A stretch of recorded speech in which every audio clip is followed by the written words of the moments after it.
Hi, today is November 9th, and we are welcoming in the Trecena of Tz'Ikin according to the Cholq'Ij or Zulki Mayan count of time.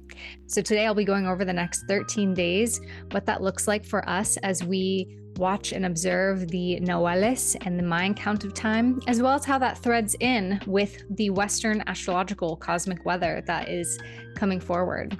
So thank you so much for being here. My name is Samantha. I run the Hands of Mercury channel, where we are devoted to sacred self-inquiry and practice for personal and collective healing and evolution.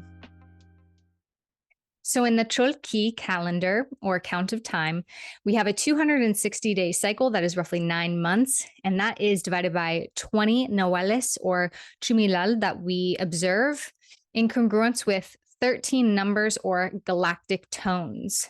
So this is connected as well to the lunar cycle, as we have 13 28-day cycles of the moon in a year. If we were actually following the moon and cycles of nature instead of the Gregorian calendar. And as well, when we look to the 20 Nahuales and the 13 galactic tones, we can see that represented in the human body with our 10 fingers, our 10 toes, making up 20, and the 13 articulations or joints in the body. So today we are at Tz'Ikin, and I would like to call in and invoke a prayer for the energies that we will be working with today. So if you would join me in a moment of intention and prayer. Thank you so much for allowing us to be here. I'm calling upon the energies of our heavenly bodies, our beautiful, lovely planets that play out the archetypes here on this earth, our life-giving sun, our mother moon, our communicative Mercury, our relational and beautiful Venus, our sacred warrior Mars, our benevolent guide Jupiter, our limits and boundary maker, our father of time Saturn, our great liberator and revolutionary Uranus, our dream maker and cosmic lover Neptune, and our collective shadow, our underworld, death and rebirth creator Pluto. As well, I would like to call in the Noales that we are going to be working with over this Trecena. Granahau, great spirit, thank you so much for sharing your wisdom and your knowledge. Thank you to the teachers, the wisdom keepers, the elders, and the ancestors who have passed down this sacred information. We call upon these beautiful Nawales that we will be working with. Hun Tz'Ikin, Gae Ahmak, Oshi No, Kahe Tihash, Ho Kawak, Waki Ahpu, Woku Imosh, Washaki Ik, Belehe, Akabal, Lahuch Kat, Hulahuch Kan, Kablahuch Keme, Oshlahuch He. Matiosh, gracias, thank you. Thank you, Ahau Tz'Ikin, for guiding us over the next 13 days. So when we talk about Tz'Ikin, Tz'Ikin is the sacred eagle. This is the energy that is the intermediary between heaven and earth. Now, this is also representative of other winged birds. So we can look to the eagle, the condor, and the quetzal. They're all considered to be in the energy of Tz'Ikin. And we see that these birds are very sacred to indigenous traditions of what is now known as the Americas, but is known as Turtle Island or Abiyala. So the eagle is to the north, the quetzal is over the central part of the Americas, and the condor is the ruler of the south. And so the eagle or Tz'Ikin is really associated in many ways with prophecy and vision. And those born under this energy can have great insight that they are gifted from birth to be able to see into the future, even see into the past, right? We think of the bird flying high, seeing from a higher perspective, seeing above that big picture, the vista ahead, versus just being on the ground, seeing only what is in front of us. So over the next 13 days, it's a beautiful time to connect with that higher vision, that higher sense of prophecy and intuition in our life. So when we're engaging in our divinatory practices, such as tarot and oracle, looking into the fire, bibliomancy, and more, we can call upon Tz'Ikin to help us to see things with an unbiased and clear light, so we can make the best decisions with the highest potential forward for ourselves.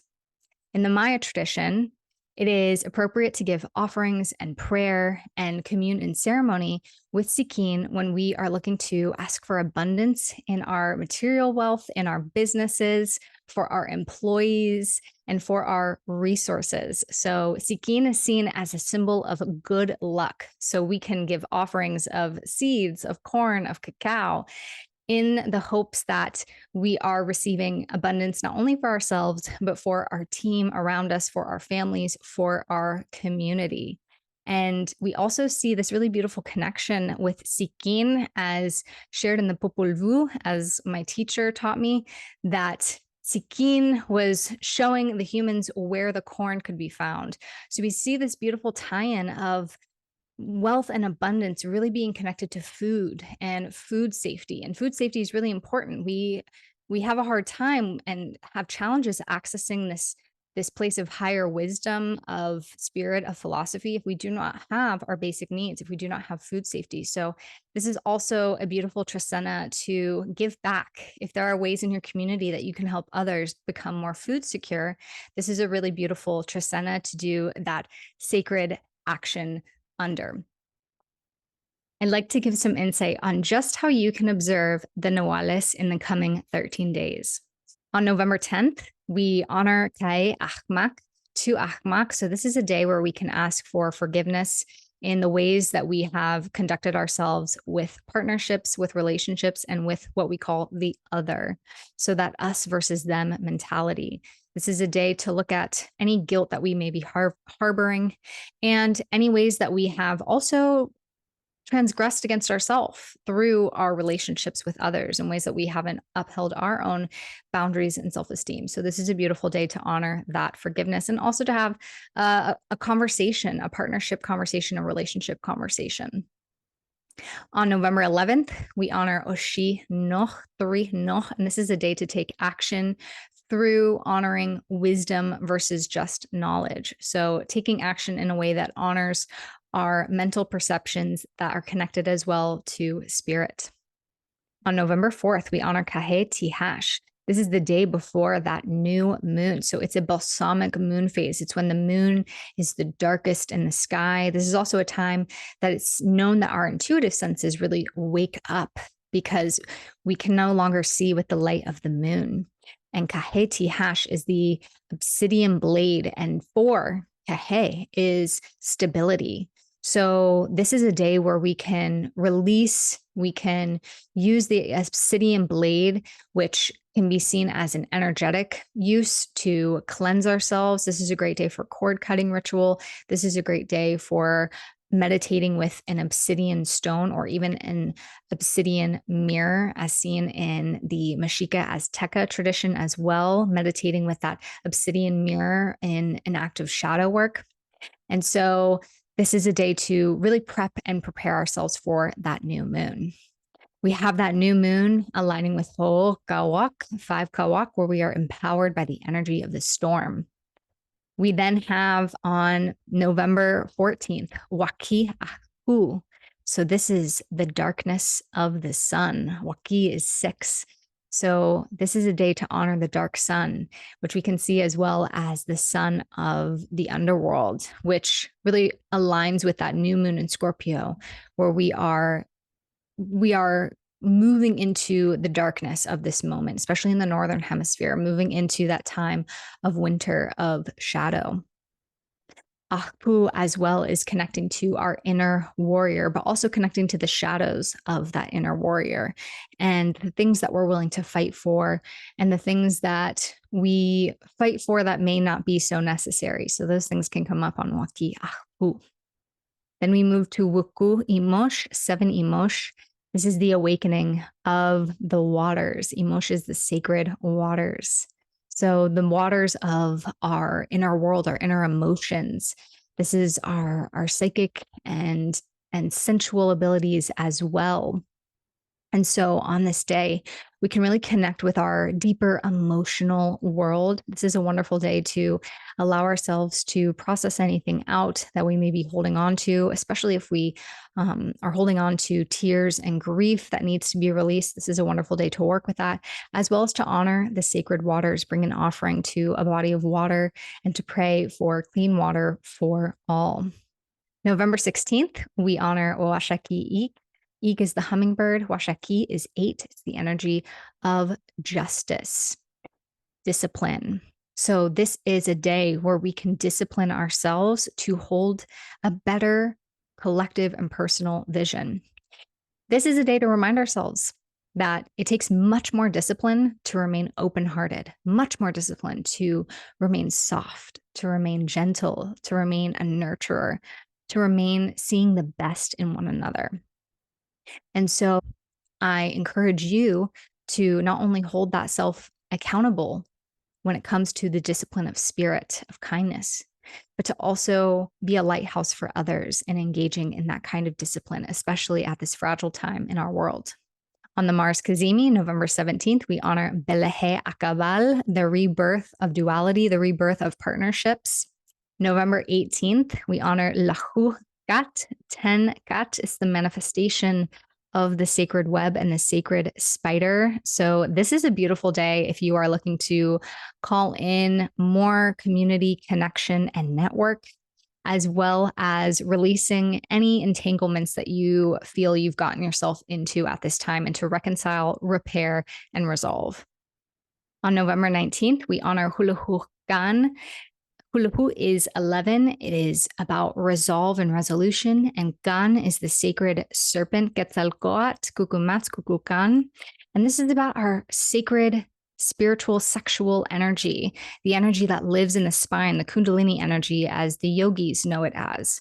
And so on this day, we have a time of reconnecting with our body, with the energy that we hold within us. This is a great day to do any sort of spinal work, energetic work, whether that is energetic healing, a yoga, Kundalini yoga, practices that open up the body, open up the energy that moves through the body. And it's really important, especially in times like Scorpio season, where there's a lot of change and shedding and transformation, that we're really taking care of our body. And so much of our internal life force energy is waiting to be connected with and really work for us. So through these practices and connecting with that sacred serpent that lives within us, we can work with our life force energy in ways where we have conscious mastery over it, and it doesn't have mastery over us, right? So that's where we're using our life force energy, our creative energy, our sexual energy in ways that engage in right relationship, instead of bringing more harm either to ourselves or to others. On the 20th, we honor Kabbalah Kame, 12 Kame, bringing understanding to the deaths and rebirths that have taken place during the Scorpio season, and honoring of our ancestors in this past month. And then we reach 21st, November 21st, we have Oshlahuke, 13Ke, a day of ascension, beginning and endings, and coming into the stability of the deer and the harmony of returning ourselves to nature. So this is a great day as well to connect with nature, go on a nature hike, and to connect with the ground below you, sitting in meditation and really connecting to our present moment after flying high in the sky with the Trecena of Tz'Ikin. We see in the Western astrological tradition the moon transiting the sign of Libra here on Tz'Ikin. So this is a really beautiful day because we have this moon-Venus conjunction, our two feminine soft forces in the sky meeting up. So the moon is the sacred mother. Venus can be seen as the sacred maiden or lover, and they are coming together in Venus's home sign of Libra. This is a very welcome and softening aspect, as Venus has been on a very challenging journey since the summer during her Venus retrograde, and then moving into that opposition with Saturn in her fall, in her kind of crunchy space in Virgo. So this is a really beautiful moment of fertility as well. Venus is our planet of finances, our planet of value and material resources, as she represents in the sign of Taurus. So there's that beautiful connection and thread that she weaves with Tz'Ikin today. And Venus also reminds us in Libra to be fair, to only take what we need, right? So finding balance within our abundance. That's the name of the game. We also have an ingress today. Mercury is moving into the sign of Sagittarius. So here, Mercury has a hard time, a little bit more challenging time because it's far away from its home in Gemini, its sister sign, right? So Mercury in Gemini is much more curious. It's open to exploration. It's open to new insight. In Sagittarius, it is committed to a higher sense of learning and wisdom, as well as mastery. But sometimes it can exaggerate its truth and be really steadfast in thinking it knows it all and needs to impart its truth on others without that sense of curiosity and openness. So that's something we should be mindful of as we move through this transit. Now, Mercury and Venus will be in a beautiful sextile from around today through the 18th of November. So we have this nice period of time where Venus is going to help soothe and soften Mercury and help bring some much needed reconciliation, fairness, and balance to our conversations with others in relationships, in partnerships, and even conversations around advocacy and justice. On November 11th, we are receiving the wisdom of Oshi Noh 3 Noh. And on that day, we have a Mars-Uranus opposition. And this really sets us up for that explosive, dynamic, and energetic new moon in Scorpio happening on the 13th, where Mars will still be in that opposition with Uranus. Mars is that planet of anger, of aggression, of separation, tearing apart the sacred warrior that brings our drive, our instinct, our impulse. And it's meeting in an opposition with Uranus, the great liberator. Now, this is a classic accidents, injuries, illness, breakout of conflict aspect. So it's going to be interesting to note what comes up around this time, developments in current global stories as well. And we look to Oshi No 3 No. This is where we can really look into the wisdom of taking action in ways that are mindful. So No is all about our mind, our mental capacity, and the difference between knowledge and wisdom. So while we're debating all these facts and figures and bringing up what I know versus what they know, we need to look at where we are committed to circles of just spitting out knowledge at one another, or really putting our listening ears on and sharing in wisdom and being mindful on this day of the conversations that we are having. So we think of the woodpecker as no, it is pecking away for truth, pecking away for that wisdom, being persistent in right communication, being persistent in doing better, and how we speak to one another and how we transmit wisdom and how we protect wisdom as well, how we protect sacred knowledge. So on this day, it could feel a little explosive and impulsive. And 3 No really reminds us to take a beat, take a pause, and be mindful in our actions and words on this day. On November 13th, we have the new moon in Scorpio, and we receive the energy of Ho'okawak. Ho'okawak is 5 Kawak, and this is the empowerment of the storm. Kawak is the storm and the turtle. And with this new moon in Scorpio, we have a dynamic, energetic breaking free because we have the sun, moon, and Mars in a conjunction in Scorpio opposite Uranus in Taurus.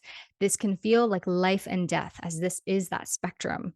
This can feel like a revolutionary turn, a surprise, a new development, a destabilization of sorts. And that's exactly what a storm does. It destabilizes. And it's never a convenient time for a storm to come rolling through, right? But a storm lets us know where our weak links are. A storm lets us know where we have avoided making preventative measures of sorts. And a storm sometimes just lets us know that no matter how hard we tried to stabilize something, it needs to be swept away. It needs to be cleansed, taken out, and make room for something new in your life. And while in the middle of the storm, it can feel like the end of the world, There is the breath of fresh air when the storm clears, and that smell after the storm when the plants are coming alive again and the birds are starting to sing again. There feels like a sense of hope that comes through. And so that is my prayer for this new moon in Scorpio, a sense of hope after a moment of great change and unknown. And how can we hold steady in that? And how can we strategically use our actions, our movement of our body, our movement of our voices, right? Mars is about taking action. It's about actually moving something with our hands, with our feet. It's what we do, and we can either harm or we can heal others with our actions. So that's what's coming up on this new moon. It's going to be dynamic. It is luckily not an eclipse as it has been for the last 2 years. So we can rejoice around that, but it is still going to be quite energetic and lead us into, again, another active Mars transit. We're going to have a Mars Cazimi on November 17th. So on November 17th, we receive the energy of 9 Akabal, Belehe Akabal. And with this Mars Cazimi, this is where Mars is reborn in the heart of the sun. So that's where we have that conjunction. This can be either up to the degree in between the sun or actually only a 16-minute arc. So depending on what school of thought that you look into. But this is Mars starting a new 2-year cycle. So Aries and Scorpio can rejoice. We are starting a new cycle. It's been a rough go for Mars as well as Venus. It hasn't been the best of times for Mars. And so now we get this rebirth, this strengthening of Mars, this strengthening of our energy, of our life force, of our ability to drive something forward. And on this day with 9 Akabal, we see this beautiful thread and synchronicity as 9 is the energy of rebirth. 9 is the energy that represents the 9 months of a human in gestation before it's ready to be released and crown itself through into the world. And so this is a really beautiful synchronization of a day of rebirth. And Akabal really connects as well to the energy of Scorpio. Akabal is the sunrise and the sunset. It is the duality. It is the partnership.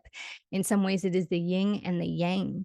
And so with Akabal as well as Scorpio, both can go to extremes. There's this sense of living on a broader spectrum of life, of extreme joy and extreme pain, of extreme love and extreme hate.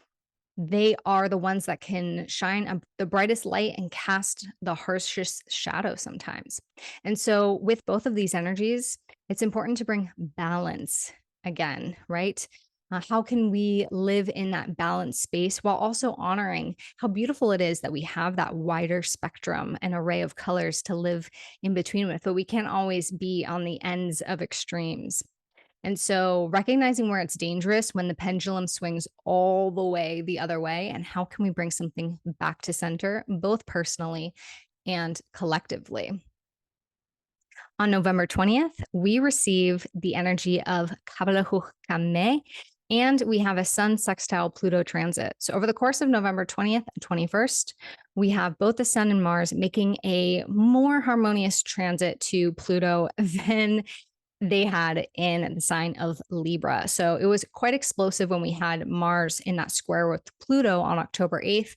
That set off a lot of global triggers and events. And so now we get to see if there's some smooth over. So the sextile relates to that energy of Venus, where we're trying to harmonize something. So we're trying to harmonize Pluto's energy of chaos and control, of death and rebirth, with the energy of the sun, the ego, the life force, life consciousness, as well as Mars, that instinct, that sacred warrior, and that rage. So, how can we actually harmonize these to our potential, where we use divine rage in a way that benefits, in a way that drives forward justice? How can we engage our ego and our sense of authenticity to dig deeper into ourselves about what power really means, about the ways that we even self-sabotage or sabotage others? That's something that can come up with Pluto. So 12 Kame and 13 Ke will be guiding these beautiful aspects with Pluto. And Kame is really connected in some ways to Pluto. It's this energy of death, of ancestors, of honoring that sacred space of those who have passed before us and learning from their lessons, learning from their mistakes, learning from their joys as well. So we can call upon our ancestors around these days, as well as we're ending this Trecena. I also want to say that this Trecena is really lining up to end our time in Scorpio season. So November 22nd, we're going to be moving into the sign of Sagittarius. We will be saying goodbye to Scorpio season that started October 23rd. So on this day of 13 Ke or Ke, we can find stability back in this moment. So Tz'Ikin asks us to fly high, to see the bigger picture, to soar to great heights. But ultimately, we land and we root back into the earth on 13 Ke. We go from looking above at the canopy and the swaying of the canopy and the perspective of the canopy down into the forest, between the trees, back into the present moment in a really solid way, but carrying that vision down with us. The deer is seen as the guardian of the forest and even a guardian of the humans when we get lost, in this world. So on 13 Kech, we ground into the present moment. We take what we've learned from this beautiful Scorpio season that's been intense, that's been tragic, that's been a shedding, but also enlightening, has been uncovering deep, dark truths and shadows. And so from there, we can move into the season of Sagittarius, the season of the Archer, the season of higher wisdom, higher learning, global perspective, global unity in many ways, and a time of light. So this is a time in the Northern Hemisphere we come to the darkest day of the year. And it's also a time we see cross-culturally many religious and cultural celebrations honoring the light, such as Diwali, such as Yule, and many more. So it's a beautiful time to reconnect with our inner light once we move into Sagittarius. Thank you so much for watching this video. If you found it to be insightful and helpful, bringing conscious awareness to the coming days for you, I would love if you would like and share, comment below, tell me what you liked, tell me what you would love to see more, as well as subscribe to this channel as we will continue to talk about the Trecenas, the Mayan Cosmovision, and astrology, as these two systems are profound ancestral wisdom that have taken place over thousands of years of watching the night sky from two very different places in the world, but finding these moments of synchronicity and these threads of unity. Thank you so much. I can't wait to share at the next Trecena and as we enter Sagittarius season. See you very soon.